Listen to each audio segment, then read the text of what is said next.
جو کہ ہم نے دیکھا جو ہے ٹی وی چینل پر بھی، اور جو موقع پر لوگ موجود تھے، ہم بھی موجود تھے وہاں پہ، تو کس طرح پولیس کو بھگایا گیا۔ خان صاحب جو ہے وہ جوڈیشل کمپلیکس کے گیٹ پر موجود رہے اپنے سینکڑوں کارکنوں کے ساتھ، اور ان کا یہ خیال تھا کہ وہ اپنے کارکنوں کے ہمراہ جو ہے وہ کورٹ روم میں جائیں گے، لیکن ایسا ممکن نہیں ہو سکا۔ تو انہوں نے جج صاحب کو بھی جو ہے وہ یہ کہا تھا کہ شکر ہے انہیں بھی عقل آ گئی کہ انہوں نے جو حاضری شیٹ ہے وہ مجھے گیٹ پر پہنچا دی، اور میں نے اپنی حاضری لگا کر وہاں سے نکل آیا۔ اب دیکھنا یہ ہے کہ یہ بلیم گیم جو ہے وہ کیا رخ اختیار کرے گی،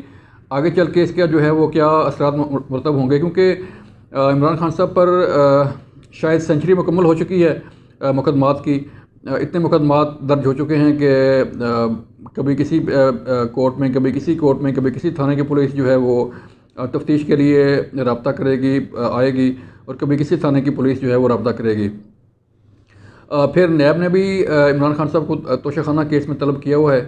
توشہ خانہ کیس کی تحقیقات جو ہے وہ کافی تیزی کے ساتھ آگے بڑھ رہی ہیں، تو اس میں بھی پیش رفت ہونی ہے۔ تو لگ یہ رہا ہے کہ خان صاحب کی مشکلات میں مزید اضافہ ہوتا چلا جائے گا، اور عمران خان صاحب کسی کے ساتھ بات کرنے کے لیے بھی تیار نہیں ہیں، تاکہ معاملہ کو ٹھنڈا کیا جا سکے، یا معاملہ کو ختم کیا جا سکے، یا کسی حد تک اس کو جو ہے وہ روکا جا سکے۔ اس کے ساتھ ساتھ ناظرین ایک بڑی اہم آڈیو لیک بھی سامنے آئی، جس میں سابق چیف جسٹس سپریم کورٹ میاں ثاقب نثار جو ہے وہ عمران خان صاحب کے وکیل کے ساتھ، جن کا نام خواجہ طارق رحیم ہے، ان سے بات کر رہے ہیں، اور اس میں انہوں نے خواجہ صاحب نے کہا کہ یہ مریم نواز صاحبہ کو مخاطب کر کے وہ آپ کے متعلق کافی الزامات لگا رہی ہیں۔ میں وہ الفاظ استعمال نہیں کر سکتا جو انہوں نے استعمال کیے، لیکن مریم نواز سے متعلق بات ہو رہی تھی، اور پھر انہوں نے کہا کہ اگر آپ کہیں تو ہم کو دھماکہ کر دیں، ہم کو جو ہے وہ ایسی کوئی جو ہے وہ چیز آگے لے کے چلیں۔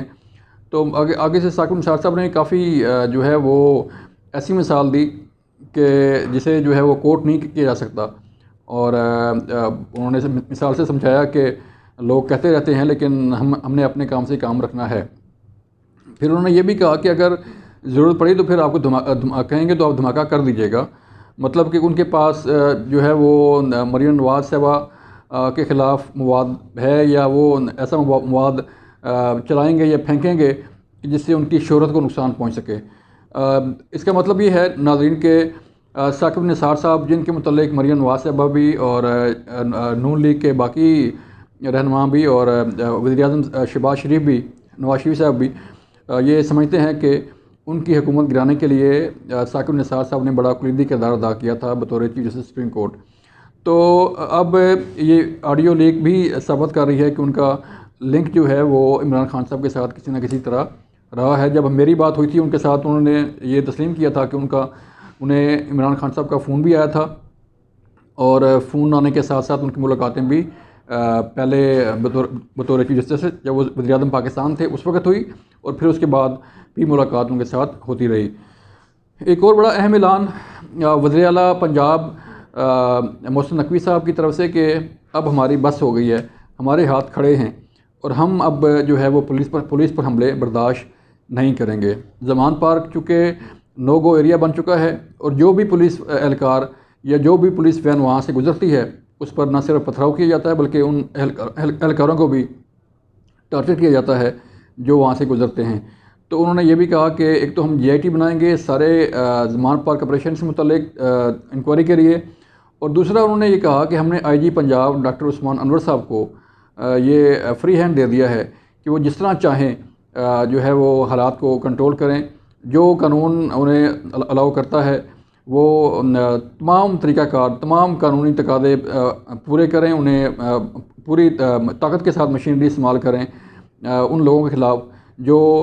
پولیس پر حملے کرتے ہیں، جو اسٹیٹ کے خلاف بات کرتے ہیں اور جو قانون کے خلاف ورزی کرتے ہیں۔ مطلب یہ کہ تحریک انصاف کے کارکنوں کے متعلق بات کی جا رہی تھی کہ اگر وہ پولیس پر حملے کریں گے تو پھر انہیں بھی منہ توڑ جواب دیا جائے گا۔ اس سے لگ رہا ہے کہ حالات مزید خراب ہوں گے، اور حالات کو کنٹرول کرنے کے لیے جو ہے وہ اب پولیس خود آگے آئے گی، اور جو قانون کہے گا وہ اس قانونی تقاضے کے تحت جو ہے وہ آگے بڑھے گی۔ پھر ایک اور بڑا اہم اجلاس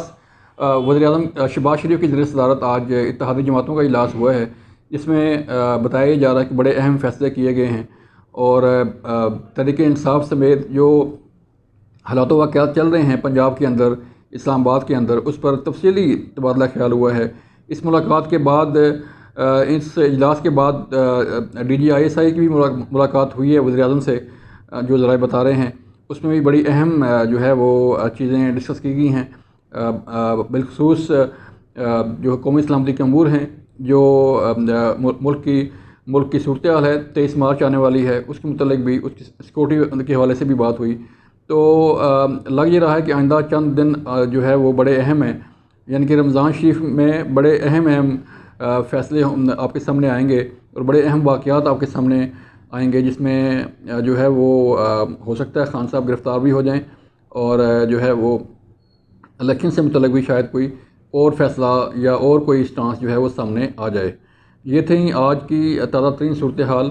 آپ اپنا خیال رکھیے گا، اپنے ارد گرد کے ماحول کا، اپنے ارد گرد کے لوگوں کا خیال رکھیے گا۔ اللہ حافظ۔